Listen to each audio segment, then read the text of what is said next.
자, 다음 주제 보겠습니다. 박수홍 형의 운명은, 자, 오늘 법원에서 이 방송인 박수홍 씨의 친형 부부에 대한 선고 공판이 열렸습니다. 이 박수홍 씨의 출연료 등을 횡령한 혐의로 이 재판에 넘겨진 상황이었는데, 자, 재판 결과가 나왔다고요? 네, 그렇습니다. 법원은요, 출연료 횡령 등의 혐의를 받고 있는 박수홍 씨의 친형에게 징역 2년을, 그리고 형수에게는 무죄를 선고를 했습니다. 박수홍 씨의 친형 부부는요, 2011년부터 10년간 박수홍의 이 매니저먼트를 전담하면서 회사 돈과 박수홍의 개인 자금 등을 수십억 원을 횡령한 혐의를 받고 있습니다. 검찰은 앞서서 박수홍 친형에 대해서 징역 7년을, 그리고 형수 이모 씨에 대해서는 징역 3년을 구형한 바 있는데요. 재판부는 오늘 판결을 내리면서 박수홍 씨의 친형에 대해서 이 사건의 피해자는 법인 라엘, 그리고 법인 메디아붐, 개인 박수홍이라고 확실히 이야기를 했습니다. 그러면서 박수홍 씨의 개인 계좌 4개를 관리하면서 총 320회에 걸쳐서 16억 원 상당을 횡령했다는 사실에 대해서도 피고인의 박수홍 씨 계좌에 대한 보관자 내지는 관리자 지위가 인정된다며 피해자 박수홍에 대한 공소사실 전부에 대해 무죄로 판단한다고 밝혔습니다. 자, 형에 대해서는 징역 2년, 또 형수에 대해서는 무죄가 선고가 됐는데, 자, 그동안 이 친형 부부 쪽에서는요, 혐의에 대해서 완강히 부인해 왔었잖아요. 네, 맞습니다. 일단은 이 친형 같은 경우는 이렇게 얘기했습니다. 검찰의 이건 일방적인 주장일 뿐이고, 나하고 아버지가 박수홍 씨 통장을 철저하게 관리를 해왔기 때문에 이렇게 돈을 모을 수 있었던 것이다. 그리고 회사 법인카드를 통해서 헬스비, 학원비 이런 걸 결제한 거에 대해서는 그러니까 그게 쉽게 말해서 가족법인이었기 때문에 불법인 줄 몰랐다, 이런 취지의 주장을 했고요. 그러니까 사실상 그 부분은 인정을 하더라도 내가 불법인지를 몰랐다는 취지의 주장을 했던 것이고, 그리고 지금 구속해서 재판을 받으면서 감옥간 다녀온 후에 가슴이 떨리고 우울증 증세도 있고 간 수치가 높아졌다, 건강이 굉장히 악화됐다는 얘기를 하면서 최호준 씨는 박수홍 씨를 가리켜서 내 아이 같은, 내 자식 같은 아이다라고 오열하기도 했었습니다.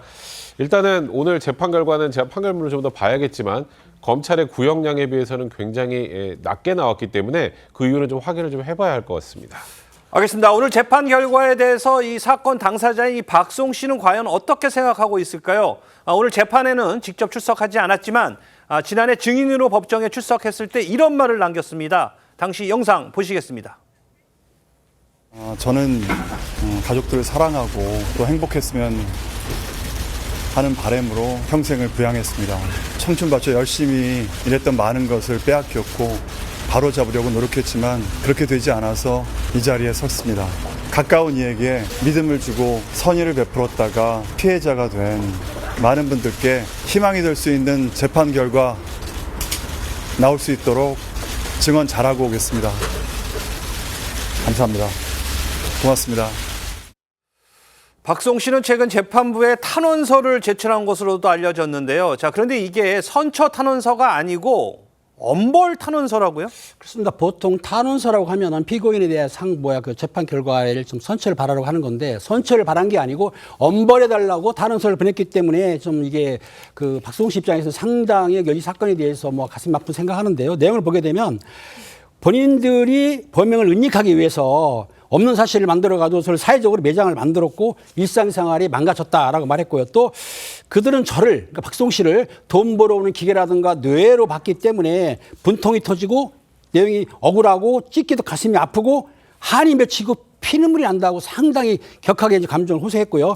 부디 저희 지난 청춘을 되찾을 수 있게 해주시고 피고인들의 악행을 고리를 끌어내주시기를 바란다면서 엄벌을 촉구했다고 하는데, 박수홍 씨 법률 대리등은 이렇게 말합니다. 구형 후에도 사과나 합의를 하지 않았다는 거예요. 그러면서 여전히 잘못을 인정하지 않고 자신이 잘했다고 했기 때문에 탄원서를 제출하게 됐다고 말을 했습니다.